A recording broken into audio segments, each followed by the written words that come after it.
사순절입니다. 사순절이 시작되고 첫 번째 주일이네요. 부활절을 앞두고 주일을 뺀 40일 동안을 사순절 기간이라 기독교 역사가 정한 것입니다. 사실 이 사순절기는 성경에서 근거를 찾을 수는 없습니다. 기독교 초기 교회 처음부터 있어진 절기도 아닙니다. 초기 기독교는 2세기 말까지, 심지어 3세기 초까지 엄청난 박해의 시기를 보내야 했습니다. 예수를 믿는다는 이유 하나만으로 온갖 박해를 당시 정부는 가했고, 예수를 믿는다는 이유 하나만으로 그 모든 박해를 감내해야 했던 시대였습니다.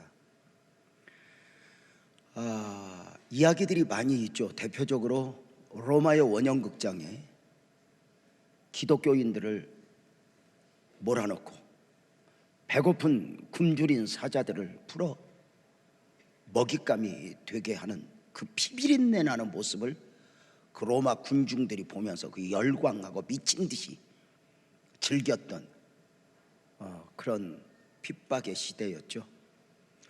순교사에 보면 그런 이야기들이 참 많이 나와요. 그 중에 가슴 뭉클한 이야기도 많이 있죠.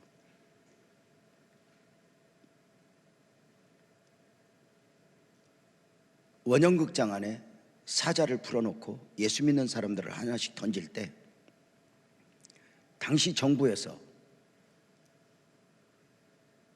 한 사람을 넣을 때 도무지 돌이키지 않으니 아들을 함께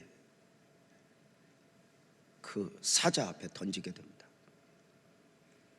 미친 듯이 열광하는 군중들, 그리고 그 배고픈 사자의 으르렁거림 앞에 무서운 아이가 얼른 아빠 품에 안기게 됩니다. 그 아이가 아빠 품에 안겨서 울면서 아빠야 무섭다, 저 사자도 무섭고 저 사람들도 무섭다 했을 때 그 아빠가 그 아이를 꼭 안고 아들아 눈 감아라, 그리고 예수님 십자가를 보아라, 저 사자가 너를 물면 아플 것이다, 그러나 조금만 참아라, 눈을 감았다 뜨면 이제 우리는 저 사람들, 저 사자 없는 곳에 그 주님 앞에서 우리는 주님의 은혜를 입고 있을 것이다. 아들아, 아파도 참자. 이런 이야기들입니다. 기독교는 이렇게 3세기 초까지 박해의 시기를 지나면서 AD 313년에 신앙의 자유를 얻게 됩니다. 핍박의 대명사로 불리우던 로마가 기독교를 국교로 정한 것입니다. AD 313년 로마, 콘스탄티누스 대제가 신앙의 자유와 함께 그리스도교의 권리 보장을 발표했으니 이것을 역사는 밀라노 칙령이라 합니다. 밀라노 칙령 이후 이제 기독교인들은 언제든지 어디서든지 누구와 함께이든 예배할 수 있었고 전도로 복음을 전할 수 있었습니다.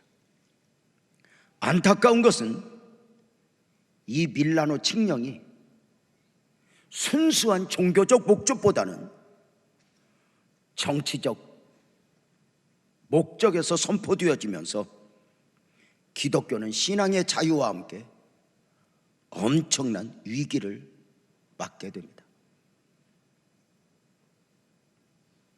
황제의 정치 논리에 기독교가 춤을 추면서 기독교 복음 신앙이 점점점 그 색깔이 변하니 교회는 교회대로 정치와 타협하고 성도들은 성도들대로 그 몸부림쳐 믿음을 지키던 저들이 세상의 맛을 보면서 세상 속으로 들어가 세상과 더불어 함께 살아가는 모습들로 이렇게 변해가는 것입니다. 당시 기독교 지도자들은 여기에 위기의식을 느끼고 저들로 하여금 어떻게 다시 과거의 신앙을 그 핍박 가운데가 아니라 이제 이 자유 가운데에 어떻게 주님을 이렇게 온전히 믿는 사람들로 지도를 할 것인가 하는 가운데 당시 지도자들을 AD 325년 터키에서 열린 니케아 공회에서 공식적으로 부활절을 앞두고 40일 동안의 기간을 정하여 이 기간에 교회는 교회대로 회복을 추구하고 성도는 성도대로 회복을 추구하는 아주 소중한 경건의 시간으로 이 사순절기를 선포한 것입니다. 그래서 초기 기독교는 이 사순절 기간에 어떤 이는 금식도 하고 어떤 이는 절제할 것을 절제하면서 이 처절한 싸움을 싸워내 전에는 핍박하던 대상과 나를 박해하는 저들과 싸웠다면 이제는 세상 옆에 무너지는 스스로 자신과 싸우면서 내 안에서 복음이 복음되게 했던 소중한 시간들입니다. 우리 한국교회도 이 사순절 기간을 얼마나 중요하게 알았냐면 처음에는 이 사순절 기간에 공식적으로 우리 기독교인들은 결혼식도 금했고 잔치도 금했고 심지어 맨 마지막 순환의 한 주간에는 이 기독교인들이 예를 들어서 어떤 일반적 잔치를 하게 되는 경우에 공식적으로 징계를 하게 될 정도로 이 사순절 기간은 이 회복의 시간으로 이 영육간의 회복의 기간으로 은혜를 입었었습니다. 이 사순절 기간에 처음 맞는 주일에 우리 사랑하는 성도님들과 함께 에녹의 영성을 묵상하면서 설교하려 합니다. 성경에 나오는 위대한 하나님의 사람들의 한결같은 특징이 있다면 저들은 새로운 시작을 경험한 사람들이라 이렇게 말씀을 드릴 수 있습니다. 아브라함이 아브라함으로, 야곱이 이스라엘로, 사울이 바울로, 시몬이 베드로로, 목동 다윗이 왕 중에 왕으로, 농사꾼 기드온이 나라와 민족의 위기에서 그 나라를 구한 용사 기드온으로. 분명한 것은 이들이 새로운 시작을 경험했으니 이들은 처음부터 그렇게 대단한 사람들이 아니었다는 것입니다. 새로운 시작을 경험한 사람들, 역사 가운데 보여지는 위대한 인물들의 특징 또한 새로운 시작을 경험한 사람들이라 말씀을 드릴 수 있습니다. 특별히 한국교회 역사의 한 페이지를 장식할 정도의 목사님들이야말로 새로운 시작을 경험한 분들이었으니 서울 영락교회를 심우하셨던 고 한경직 목사님 그러하셨고, 여의도 순복음교회를 심우하신 조용기 목사님이 그러하셨고, 명성교회 김사만 목사님 또는 극동방송 사장 김장환 목사님이 그러하셨습니다. 김장환 목사님 우리 교회에 와서 자신의 이야기를 하시는 중에 자신은 미군 부대 하우스보이였다고 이야기를 합니다.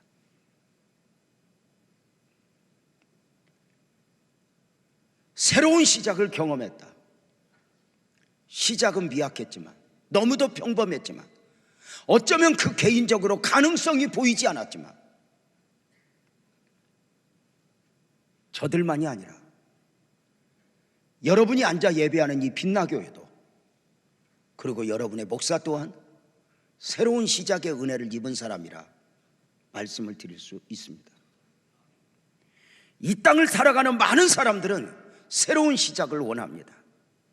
어제보다 오늘, 오늘보다 내일 더 나은 삶을 추구하는 인간 본능에서의 갈망입니다.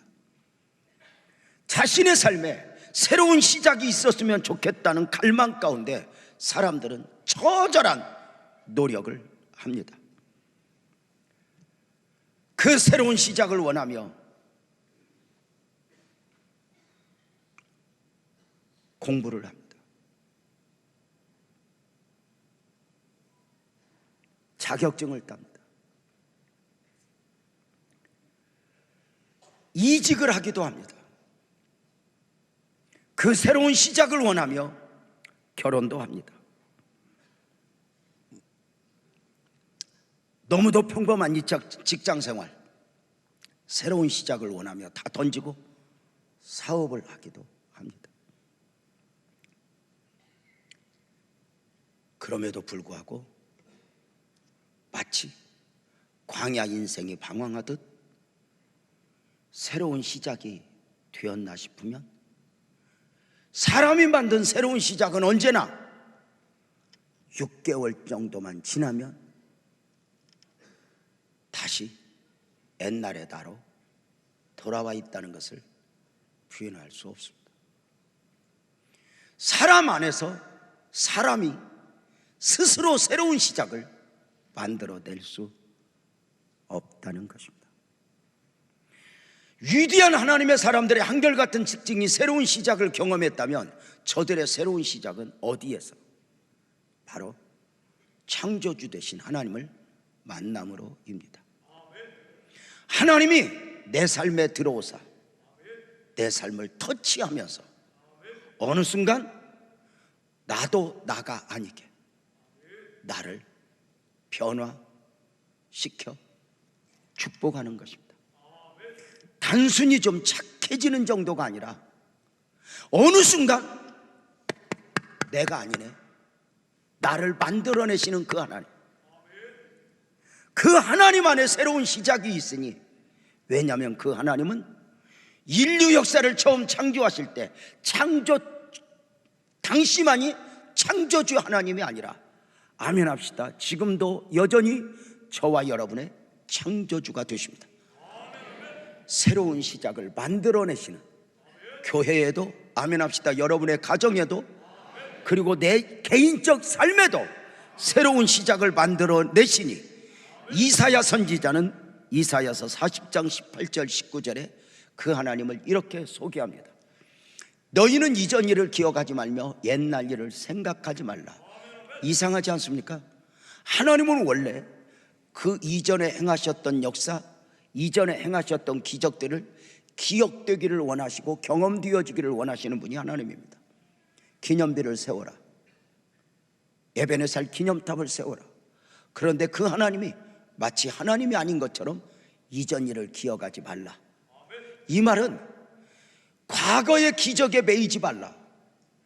나 여호와는 새 일을 행하리니. 이 새 일은 과거에 누구에게 있었던 일을 반복하는 것이 아니라 창조주 되신 하나님이 세상을 창조하셨던 것처럼, 아멘 합시다, 저와 여러분 안에서도, 저와 여러분의 가정에서도, 이 민족에게도 새로운 창조의 역사를 이루어내신다는 것입니다. 어떤 방법으로? 너희가 그것을 알지 못하겠느냐? 내가 광야의 길을, 사막에 강을 내리니 라고 말씀합니다. 광야는 왜 광야입니까? 길이 없으니까. 사막은 왜 사막입니까? 물이 없습니다.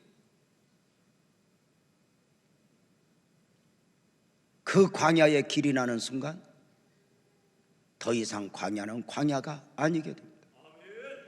사막에 물이 흐르는 순간 사막은 더 이상 사막이 아니게 되니, 바로 우리네 생이, 우리네 삶이, 그리고 교회가, 이민족의 역사가 그렇게 길 없는 광야, 물 없는 사막적 삶을, 처절한 삶을 살아내었습니다. 그런데 그 하나님이 길을 내주신다고 말씀하십니다. 우리네 인생에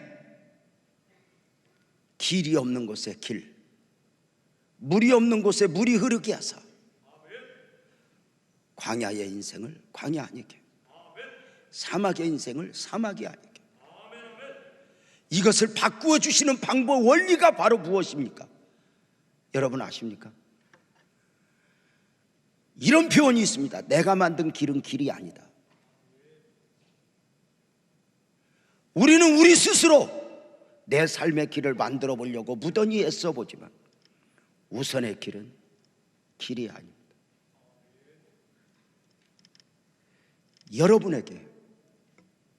여러분에게 진정한 길이 무엇이어야 하는가? 여러분, 새로운 시작을 주시는 주님 손 꼭 붙들지 않겠습니까? 저와 여러분이 믿는 주님은 우리에게 새로운 방법이 될 뿐만 아니라, 아멘 합시다, 주님 자신이 우리의 길이요, 주님 자신이 우리의 진리요, 주님 자신이 우리의 생명이 되십니다. 우리 교회가 지난 30년 동안 여기까지 오는 동안 여러분의 목사는 너무도 부족했기에 사실은 하나님 우리 교회가 이런 교회가 되게 하소서 그림을 그릴 수가 없었습니다. 다만 빛들로 나타나는 교회, 생명의 말씀을 밝히는 교회, 그리스도의 날에 자랑할 것이 있는 교회가 되기를 원하는 그 기준 하나 딱 붙들고 어떤 그림을 그리고 어떤 교회보다는 주님 이런 교회, 그저 작은 몸부림을 쳤지만 한 치 앞도 내다볼 수 없었던 이 교회에 주님 붙들고 씨름하는 우리에게 주님 자신이 길이 되사 우리 교회를 여기까지 인도하셨고 여기까지 축복하셨습니다. 새로운 시작. 우리는 늘 새로운 시작을 하면 환경을 이야기합니다. 그러나 우리 하나님은 새로운 시작을, 환경을 가지고 가닙니다. 과거에다가 나가 아니게 완전히 내 인생의 주님의 터치 가운데 달라지니, 마치 하나님이 사람의 몸을 입고 오심에 역사가 두 동강이 나서 BC와 AD로 나뉘는 것처럼 그 주님이 한 사람 인생에 개입하시고 그 주님을 내 삶에 받아들이는 순간 이전과 이후가 달라지는 것입니다. 살아야 되는 이유도, 울어야 되는 이유도, 가슴을 쳐야 하는 이유도 말입니다.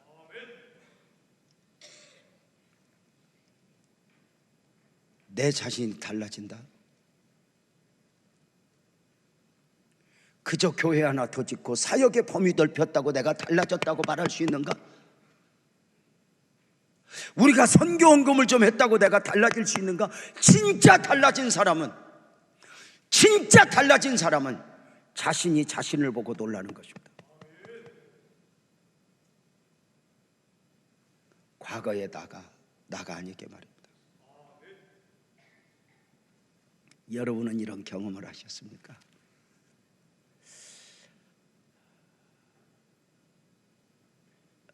어제 카페에서 우리 집사님 한 분 만났는데 집사님이 이렇게 말씀하셔요. 목사님 너무 감사해요. 왜요? 목사님, 우리 딸이 주님을 만났어요. 고등학생인 이 딸이 우리 엄마 아빠랑 철야 가자 하면은 그저 마지 못해서 따라오면 옆에서 시작부터 아예 머리를 쳐박고 자더니 갑자기 찬송을 하더니 이렇게 보았더니 얘가 찬송하는 모습에 감동했다. 이번에 단기 선교 다녀오면서 영적 전쟁하면서 고등부 수련회 하면서 목사님 얘가 주님을 만났어요.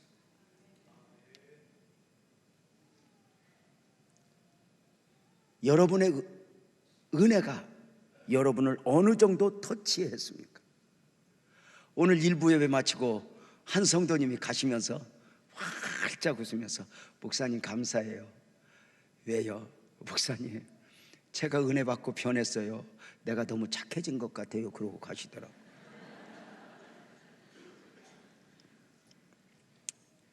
오늘 본문에 소개되고 있는 에녹은 어떤 사람이었습니까?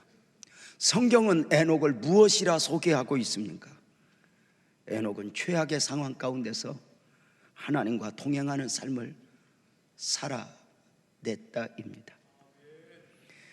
하나님을 기쁘시게 하는 자로의 삶을 살아냈다 합니다.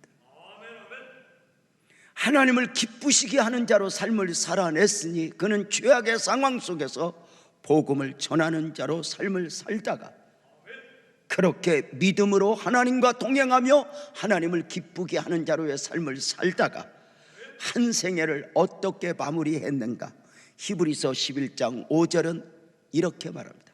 믿음으로 에녹은 죽음을 보지 않고 옮겨졌다고 말입니다. 저는 이 말을 참 좋아합니다. 우리 교회 장례가 나면 제가 늘 설교할 때 이 말씀을 붙들고 할 때가 참 많이 있어요. 어쩌면 성도들이 목사님 또 이 말씀 전하네 뭐 이럴 정도로 에녹은 죽음을 보지 않고 옮겨졌다. 이 말을 좋아하는 이유가 저는 이렇게 정의합니다. 우리 복음적 그리스도인은 마지막이 아니다.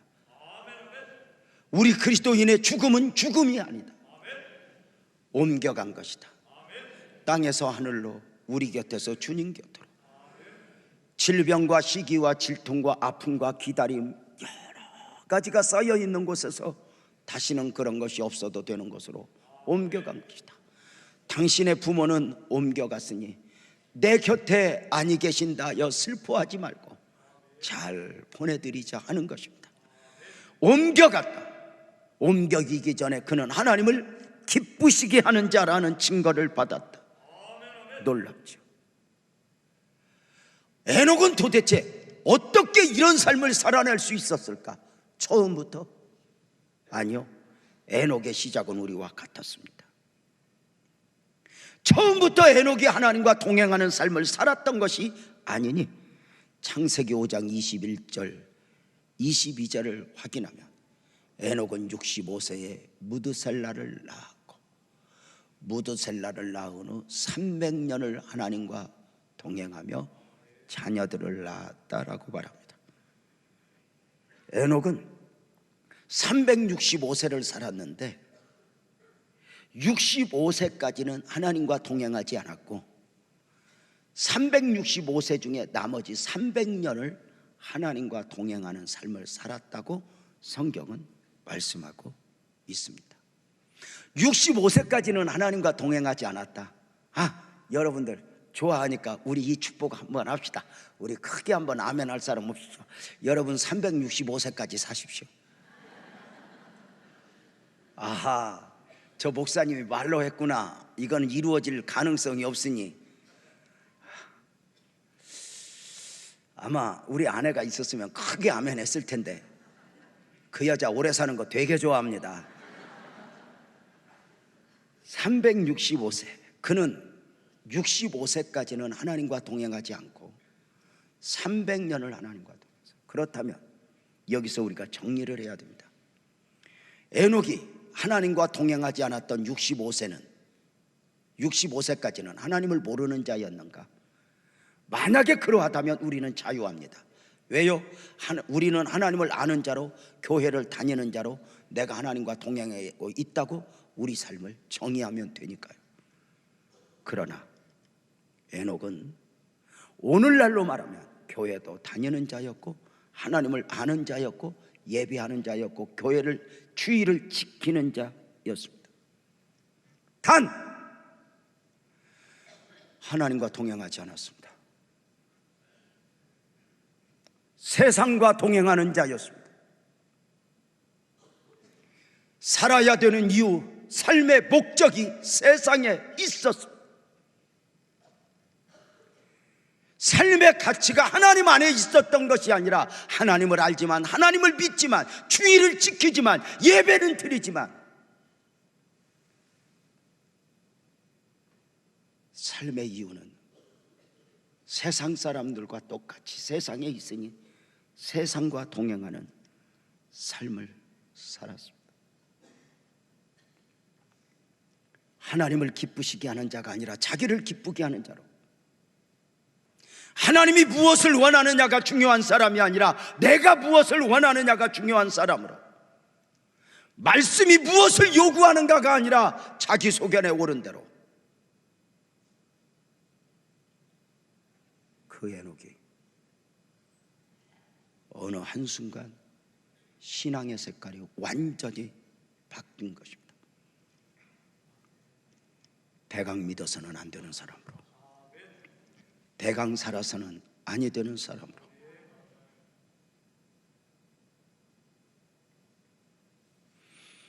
세상과 동행하던 그가 하나님과 동행하는 사람, 내가 무엇을 원하느냐가 중요한 사람에서 하나님이 무엇을 원하느냐가 중요하니 하나님을 기쁘시게 하는 사람으로 완전히 달라진 거죠. 도대체 무엇이 에녹의 삶을 이렇게 이전과 이후로 완전히 달라지게 했을까? 무엇을 계기로 에녹의 삶이 이렇게 바뀌었는가에 대하여 성경은 정확하게 말해주지 않습니다. 단 하나의 근거를 제시하니 창세기 5장 21절 22절을 다시 보면 이렇게 말합니다. 에녹이 하나님과 동행하는 자로 바뀌었는데 언제? 에녹이 65세에 무드셀라를 낳았고입니다. 에녹의 신앙과 삶이 완전히 달라진 이유를 이 무드셀라를 낳고라고 하는 단어에서 그 해답을 얻고자 합니다. 무드셀라는 히브리어로 두 단어의 합성어이니 무투와 셀라의입니다. 무투는 죽는다는 뜻을 가지고 있고 셀라의는 보낸다의 뜻을 가지고 있습니다. 이 두 단어를 조립하면 이런 뜻이 됩니다. 그가 죽으면, 무드셀라가 죽으면 심판이 있어진다, 종말이 있어진다 입니다.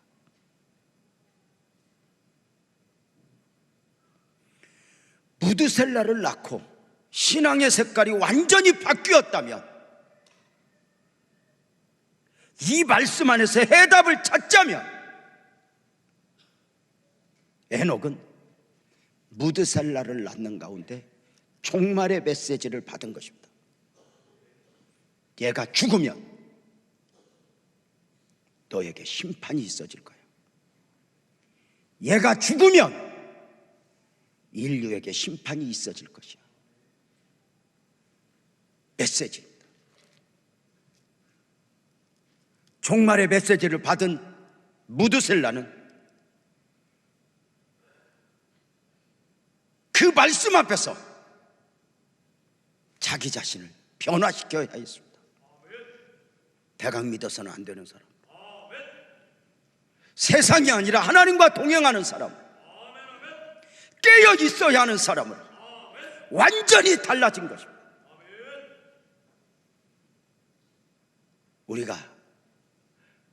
우리 모두도 은혜를 받습니다. 그런데 참 하나님이 대단하신 분인 것은 저와 여러분을 놓지 않는다는 것입니다. 한순간도 긴장이 풀어지지 않도록 하나님이 역사하시는데 봐도 무드셀라 원리입니다. 무드셀라 에녹도 하나님의 은혜를 입어 달라지긴 했지만 우리와 똑같다면 어쩌면 평생에 그렇게 하나님과 동행할 만큼 어떤 강력한 은혜를 입었다고 해서 저절로 하나님과 동행하지는 않았을 것입니다. 왜냐하면 과거에 그 맛보았던 세상이 우리를 그냥 두진 않거든요. 주님이 이리로 오라 이리로 오라 했던 것처럼 세상도 우리를 부르잖아요. 이리로 오라. 네 멋대로 해, 네 멋대로. 네가 얼마나 똑똑하고 대단하냐. 여러분, 네 성질대로 해. 엎어버려. 아멘 하고 싶을 때가 얼마나. 근데 하나님이 에녹을 무드셀라를 주면서 종말의 메시지를 받게 하여서 에녹으로 하여금 깨어있게 하는데, 거룩한 상상을 해보면 아마도 무드셀라는 건강하게 태어나진 않은 것 같아요. 빌비리우스로 태어난 게 맞을 것 같아요. 왜냐하면 골골 80이라고 했으니까 인류 역사상 가장 오래 사는 사람이 무드셀라니까 틀림없이 빌빌대면서 태어났을 것 같아요. 인큐베터에 몇 번 들어갔다 나왔을 것 같아요. 그래 에녹이 무드셀라를 보면서 얘가 죽으면 종말이 와. 그래서 깨어 기도하고 바로 서. 그래서 어느 순간에 보니까 무드셀라가 또 건강해져 가지고 학교도 가. 아이고 괜찮다, 이제 좀 여유가 있다. 그러면 또 아파지라고. 너 왜 이러냐? 얘가 죽으면 종말이 온대. 주님, 나는 바로 살아야 돼요. 바로 살아야 돼요. 에녹 하나님이 무드셀라를 죽였다 살렸다 하면서 에녹한테 너는 나 아니면 안 돼. 근데 하나님의 솜씨가 놀라운 게 뭐냐면 에녹에게만 무드셀라를 준 것이 아니라 색깔이 달라서 그렇지 우리 각자에게도 다 무드셀라를 주었다는 거예요. 어느 순간 좀 대강살라고 그러면 어느 한쪽이 쿵하게 만들고, 그래서 우리로 하여금 너는 하나님 아니면 안 돼 이렇게 만드는가. 그래서 유난히 교회에서 열심 내고 누가 유난히 기도하는 사람 보면 믿음 좋은 것 같아도 안 그래? 다 조직의 쓴맛을 보았고 덜컹 아이고 나는 기도 안 하면 못 살아 이렇게 만드는 솜씨가 참 묘한 거 아니야? 얼마나 솜씨가 좋아. 죽였다 살렸다 하면서. 그래서 나는 오늘 또 좀 기도 안 하고 쉬려고 그러면 기도해야 될 이유를 탁탁 하나님이 가져다 주면서 너 긴장해라 긴장해라. 그래서 오늘 또 하나님을 향하게 하고. 말씀은 말씀이죠. 놀라운 사실은 여러분 아세요? 말씀 그대로 얘가 죽으면 종말이 온다고 할 때 말씀 그대로 무드셀라가 죽으면 종말이 왔다는 거 아세요? 말씀이 말씀대로 되니 바로 무드셀라가 죽는 날 노아 홍수가 시작된 거예요.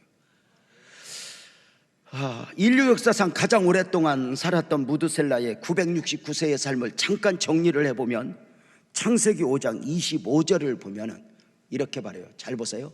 무드셀라는 187세에 라멕을 낳았다.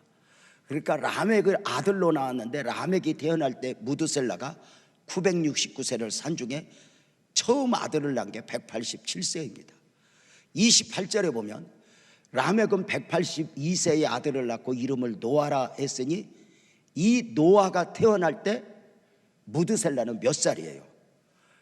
187 더하기 182세. 아침부터 수학을 얘기해서 미안한데 187, 182를 더하면 369세가 됩니다. 맞죠? 노아가 태어날 때 무드셀라가 몇 살? 369세. 자, 창세기 7장 6절을 보면 이렇게 말합니다.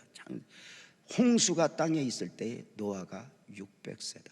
노아가 태어날 때 369세였다면 무드셀라가 홍수가 땅에 있을 때 노아가 600세라면 이때 무드셀라의 나이는 969세가 됩니다. 무드셀라가 죽으면 종말이 온다. 심판의 메시지, 종말의 메시지 그대로 이루어집니다. 주님 다시 오신다, 종말이 있다라고 말할 때 주님 다시 오시는 것은 곳곳에 기근과 지진을 말하는 것이 아닙니다. 말씀에서 그렇게 말하고 있고 결국은 아멘 합시다, 말씀대로 이루어집니다. 길고 긴 날 하나님과 동행했던 에녹, 말씀 붙잡고 세상과 동행이 아니라 하나님과 동행하며 살았던 에녹, 갈 바를 모르는 아브라함이 말씀을 쫓아갔고 결국은 사람이 만든 길이 아니요 결국은 말씀 안에서 모든 것을 이루어내셨던 그 하나님, 사순절 기간 말씀 붙들고 승리합시다. 말씀으로 응답받읍시다. 에녹이 하나님과 동행했다면 동행의 환경은 어떠한가? 에녹은 하나님과 동행했다 하면 우리는 이렇게 말할지 몰라요. 여유가 있으니까, 좋은 환경이니까. 그럴까? 유다서 1장 15절은 에녹이 하나님과 동행했던 환경을 이렇게 소개합니다. 이는 무사람을 심판하사 경건하지 않은 자가 경건하지 않게 행한 모든 경건하지 않은 일과 경건하지 않은 죄인들이 주를 거슬러 하나님을 거슬러 모든 완악한 말로 말미암아 그들을 정죄하려 하소서. 이 에녹이 살았던 시대적 배경은 바로 뭐냐면 경건을 상실한 세대입니다. 이 15절 한 절에서만 경건하지 않았음이 4번이 강조될 정도로 사람은 각자 자기 소견에 옳은 대로 살아갑니다. 자, 그러면 하나님을 멀리 두고 자기 소견한 대로 오래가는 사람들의 삶의 모습은 어떠한가? 유다서 1장 16절을 바로 이어서 보면 이 사람들은 원망하는 자며 불만을 토하는 자며 자기가 중심이에요. 내 마음이 안 든다, 싫어, 불만을 토하는 자며 그 정욕대로 행하는 자라. 그 입으로 자랑하는 말을 하며 하나님은 없어져 버리고 남보다 이기며. 이 자랑은 뭐냐면 죄를 자랑하는 것입니다. 남보다 해를 입히고 불법을 행하면서도 이 자랑하는 세대, 배우자 몰래 바람을 피고도 이것이 자랑인 세대, 죄가 아닌 세대, 이익을 위하여 아첨하느니라. 어느 날 옳으냐 그르냐는 아무 상관없고 이익이냐 손해냐에 매여 살아가는 그 세대에, 그 세상의 방식에서 하나님과 동행하는 자로 말씀을 붙들고 살았다.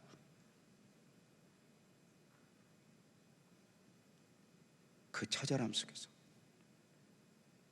그러면 에녹은 그 처절함의 사회 배경 가운데 어떻게 하나님을 동행했는가? 허공에 떠서 세상을 원망하며? 아니요. 창세기 5장 22절에 에녹이 하나님과 동행했던 원리를 이렇게 소개합니다. 무드셀라를 낳은 후 300년을 하나님과 동행하며 자녀들을 낳았다. 자녀들을 낳았다는 이야기는 무엇이죠? 에녹은 하나님과 동행할 때 산속에 가서 수도원 속에서 하나님을 동행한 것이 아니라 자녀들을 낳으며 삶에서 하나님을 동행했다는 거죠. 자녀들을 낳았다는 이야기에서 무엇을 알죠? 자녀들을 낳았다는 이야기에서는 하나님과 동행했다고 해서 이것저것 다 내던지고 하나님만 믿고 교회 일만 하고 이걸 말하는 게 아니라, 자녀들을 낳았다는 이야기는 뭐예요? 그 무서운 여자하고 함께 살았다는.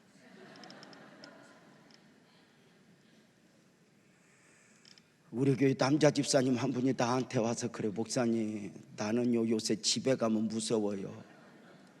아내가 딱 쳐다보면 어이, 내가 뭘 잘못했나, 그냥 자신을 돌아보게 된대. 너 그거 복인 줄 알아라. 아이, 목사님 얼마나 무서운 줄 알아요? 여성분들이야 조금 부드러워지시길 바랍니다. 남자들이 무서워하지 않도록 공포감을 좀 조성하지 말고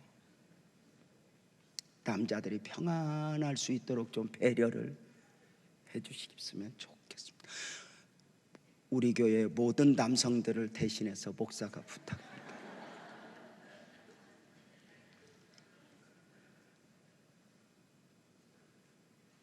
여성분들은 남성분들한테 나 상처받았다고 얘기하는데, 여러분 한번 물어봅시다. 여성이 남성한테 상처 더 받아, 남성이 여성한테 상처 더 받아? 같이 사니까 비슷한데 여성은 어디 가서 상처받았다고 하는데 남자는 어디 가서 쪽팔려서 말도 못해요. 그러니까 좀 배려를 잘 하시고. 아멘 안 해 이쪽은? 여러분 봐봐요. 자녀들을 낳았으면 배우자와 함께 살았고 부부의 삶도 살았고 자녀들 학교도 보냈고 양육했고 하나님과 동행한 것은 산속에서가 아니라 내 마음에 들지 않는 이 처절한 삶의 환경에서 하나님과 동행했다는 거예요. 그래서 이렇게 표현해요. 기독교의 영성은 수도원의 영성이 아니라 삶의 영성이다. 산속에 가서 예수를 잘 믿고 산속에 가서 하나님 뜻대로 사는 것이 아니라 오늘 내게 허락하신 삶의 환경에서 처절한 몸부림을 치면서 다윗이 사울 앞에서 견뎌냈던 것처럼 모세가 광야에서 이겨냈던 것처럼 오늘이라고 하는 삶의 환경을 하나님이 허락하신 걸로 믿고 가난하면 가난한 대로 병들면 병든 대로 하나님을 믿고 하나님을 사랑하는 사람으로 세상이 아니라 하나님 안에서 하나님과 더불어 삶을 만들어내는 복된 성도님들이 되기를 주님의 이름으로 축복합니다. 마귀는 삶을 부정하게 합니다. 자꾸만 원망하게 합니다. 네 가난해서 그래, 너 힘들어서 그래, 너 억울해, 너만 힘든 거야, 너만 힘든 거. 아니요, 너만 힘든 게 아닙니다.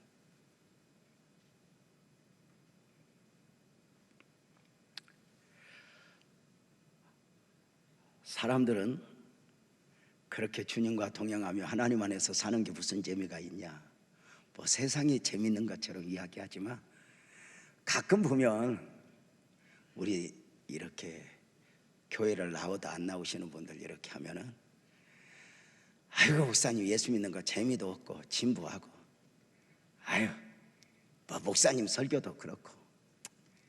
그 말은 안 해도 되는데 목사님 설교도 그렇고 그 사시는 설교, 여러분 여성분들이 밥을 맛있게 하는 것처럼 목사가 얼마나 설교 잘하고 싶겠어요. 근데 쉽지 않잖아요.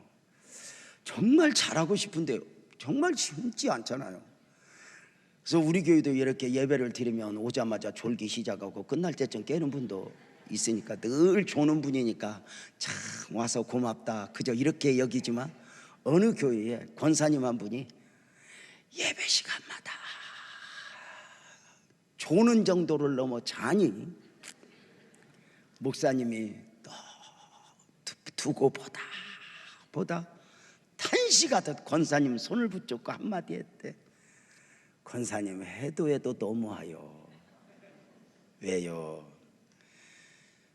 목사가 설교 길게 하는 것도 아니고 그까지 15분 20분 하는데 그 시간을 그렇게 못 참고 설교 때마다 자요. 해도 너무하요. 그랬더니 권사님이 목사님 손을 꼭 붙잡더니 측은지심한 눈빛으로 그러더래. 목사님 나도 다지만 목사님도 참 안타깝소. 설교 길게 하는 것도 아니고 15분 20분 하시면서 어쩌면 그렇게 하실 때마다 나를 재우요.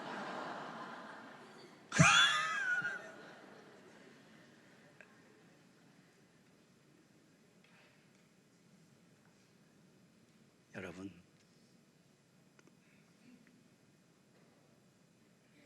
하나님과의 동행 무슨 재미가 있냐?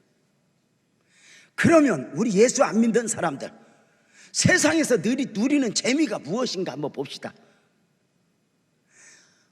우리들이 하는 언어와 저들이 쓰는 언어가 어떤 그러면 여기에서 나누는 언어들은 차원이 좀 낮고 자기들은 나가서 무슨 성향 아주 상위 무슨 대단한 거 나누는 것 같지만 제가 술 먹는 모습 보면 술 한 잔 갖다 놓고 죽이네 그러면서 나누는 대화가 무슨 차원 높은 대화입니까? 정욕이 이끄는 육신에 끌려. 그러나 하나님을 믿고 하나님을 의지하면 이 하나님 안에 사는 재미가 있거든요. 동행의 축복인데요, 에녹은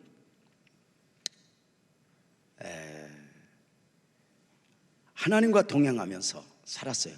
그의 삶을 히브리서 11장 5절에서 다시 보면 믿음으로 에녹은 죽음을 보지 않고 옮겨졌다. 하나님이 그를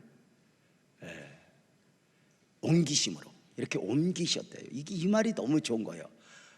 다시 보이지 아니하였다. 그는 옮겨지기 전에 하나님을 기쁘시게 하는 자라는 증거를 받았다. 하나님과 동행한 거예요. 하나님과 동행한 거예요. 근데 여러분 아세요? 에녹은 몇 살 때부터 하나님과 동행했다? 65세부터. 근데 그렇다면 이렇게 질문하고 싶어요. 에녹이 65세에 하나님과 동행했다면 하나님은 에녹과 언제부터 동행했을까? 에녹이 동행한 시작 65세부터 아니요. 에녹이 어미 모태의 지음을 받기 전에 내가 너를 알았고 창세전에 아멘합시다. 내가 너를 지명하였나니 너는 내 것이라.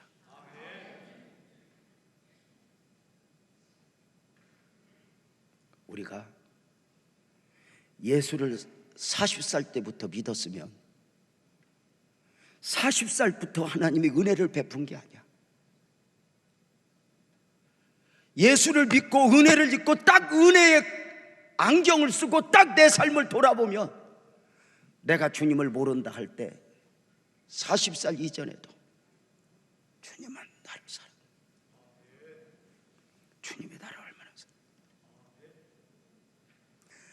그래서 딱 돌아보면 보이는 것이 다 죄뿐이고 다 은혜뿐인 거예요. 그때도 하나님이 함께 했어. 그때도 하나님이 함께 했어. 에녹은 하나님과 동행했다. 창세기 5장 24절 그렇게 말하잖아요. 에녹이 하나님과 동행하다니 하나님이 그를 데려가심으로 세상에 있지 않았더라. 동행의 원리인데요, 저는 이걸 이렇게 표현해요. 하나님이 데려가심에 세상에 있지 않았던 것이 아니라 하나님이 데려가시기 전에도 에녹은 세상에 살지만 세상에 속한 사람이 아니었다. 땅에 살지만 땅에 속한 사람이 아니었다. 하늘을 사는 사람으로 하늘에 속한 사람. 에녹은 무엇보다 마지막이 아름다운 사람이었다. 마지막이. 여러분 어떠세요?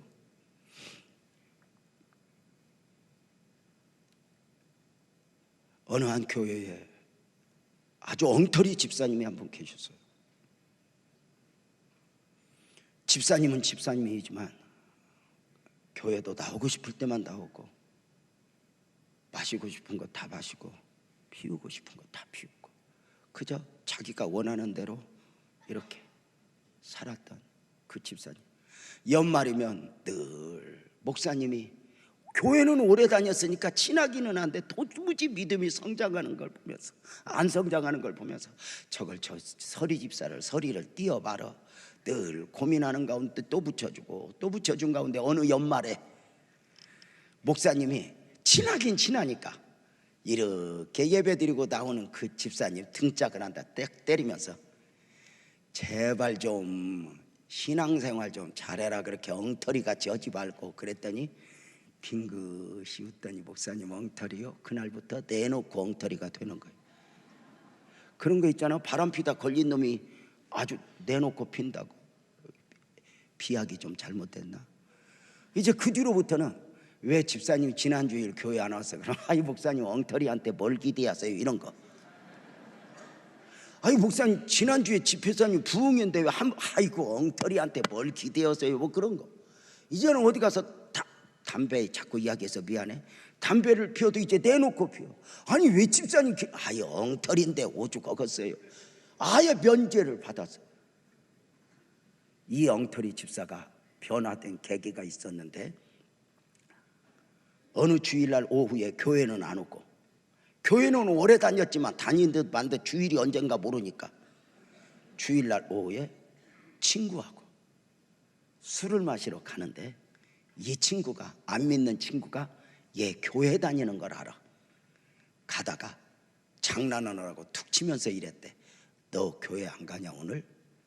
그러니까 술 마시러 갈 때 교회 이야기하니까 툭 치면서 이 새끼야, 나는 엉터리여. 술맛 떨어지게 그런 걸 물어보냐? 그래서 둘이 가서 안 믿는 사람하고 엉터리하고 술을 마셨어. 그리고 술을 마시고 나왔는데 문제는 자동차 운전을 할 수 없으니 우리 술 깨기 기다리면서 한 바퀴 돌자. 그리고 둘이 이런 이야기 저런 이야기를 하고 산책을 하는데 저쪽 옆에 건물에서, 여러분 시간이라는 것이 바쁠 때 가는 시간하고 시간 보내려고 보내는 시간하고 다르거든. 그래서 이렇게 한 바퀴 도는데 시간 여유가 너무 막 시간이 안 가는 거야. 근데 저기 건물 옆에 보니까 대문이 열렸는데 무당이 구슬하는 거야. 징징징징징징징징징징징징 징소리가 나니까 둘이 합의를 보았어. 야, 우리 시간도 많은데 저 무당 구다는 데 좀 구경 가자. 그래가지고 둘이서 무당 구운다는 데를 딱 구경 가서 딱 보니까 무당이 지금까지 오랜 시간 징을 치고 있는 거예요. 징징징징징징징 징징징징징징징 징징. 이렇게 징을 오랫동안 치면 악신이지만 임해요. 어르신들 들었죠? 옛날에 무당들이 악신이 임하면 순간 자기 힘으로가 아니라 작둔 날 위에 가서 춤을 춘다고. 그 악신이 임하거든요. 그 악신이 임하기를 기다리는 거예요. 징징징징징징징징 징징징징 치는데 그 엉터리하고 안 믿는 친구하고 딱 둘이 왔는데 5분도 안 돼서 무당이 징을 치다가 탁 멈추고, 이게 뭔가 리듬이 깨진 거야. 가지고 징체를 딱 들고는 한 바퀴 무서운 눈으로 싹 보더니 여기와 여기에 우리와 다른 사람이 하나 와 있는데 방해 말고 썩 하시오. 그러니까 안 믿는 친구가 툭 치면서 너 아니냐? 그러니까 이 엉터리가 너무 놀래가고 가만히 있어 이 새끼야, 내가 엉터리야. 그러니까 아무도 안 움직이니까 무당이 다시 징징징징징징징징 치는데 이게 또 안 되니까 또 멈추고는 제발 여기에 우리와 다른 신을 섬기는 사람이 하나 있는데 썩 가주시오. 그러니까 안 믿는 친구가 툭 치면서 넣은 것 같은데, 그러니까 이 새끼야 나는 엉터리라니까. 그러고 넘기는데 세 번째 무당이 이거 안 움직여요. 또다가 원래 이런 경우가 있거든. 그 이동성전에서 그 우리 교회 뒤에 무당집이 하나 있었는데 없어지게 해달라고 막 기도를 불같이 했거든. 어느 날 구두성 권사님이 나한테 그러더라고. 목사님, 저 무당 헷갈리기 시작했는데요. 저 징소리가 정상소리가 아니래. 그러더니 그 무당집 문 닫았거든. 이 엉터리가 세 번째 징징징 치다가 탁 멈추더니 싹 돌아보면서 여기에 큰 신이 함께하고 사랑하는 사람 하나 와 있는데 남의 일에 방해 말고 썩 가주시오. 그랬더니 안 믿는 친구가 툭 치면서 너다. 그러니까 엉터리가 툭 치면서 그랬대. 가만히 있어 이 새끼야, 불안해 죽겠어.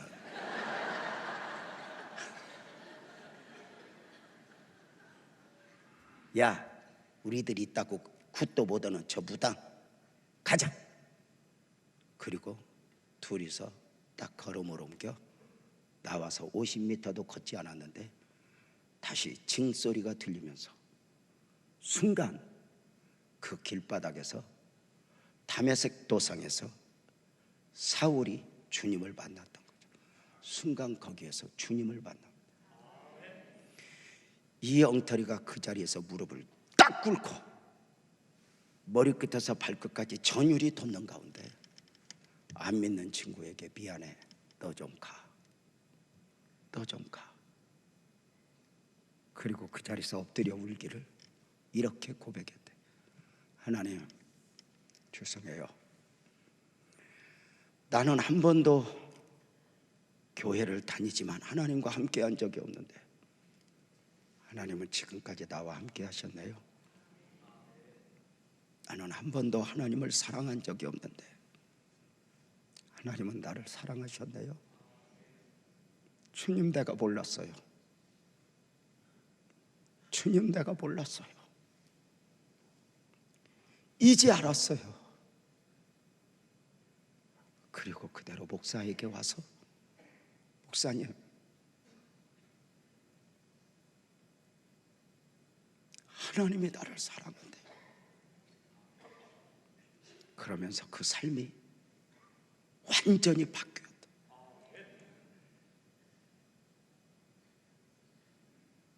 이 사순절 기간에 주님은 여러분에게 손을 내밀 것입니다.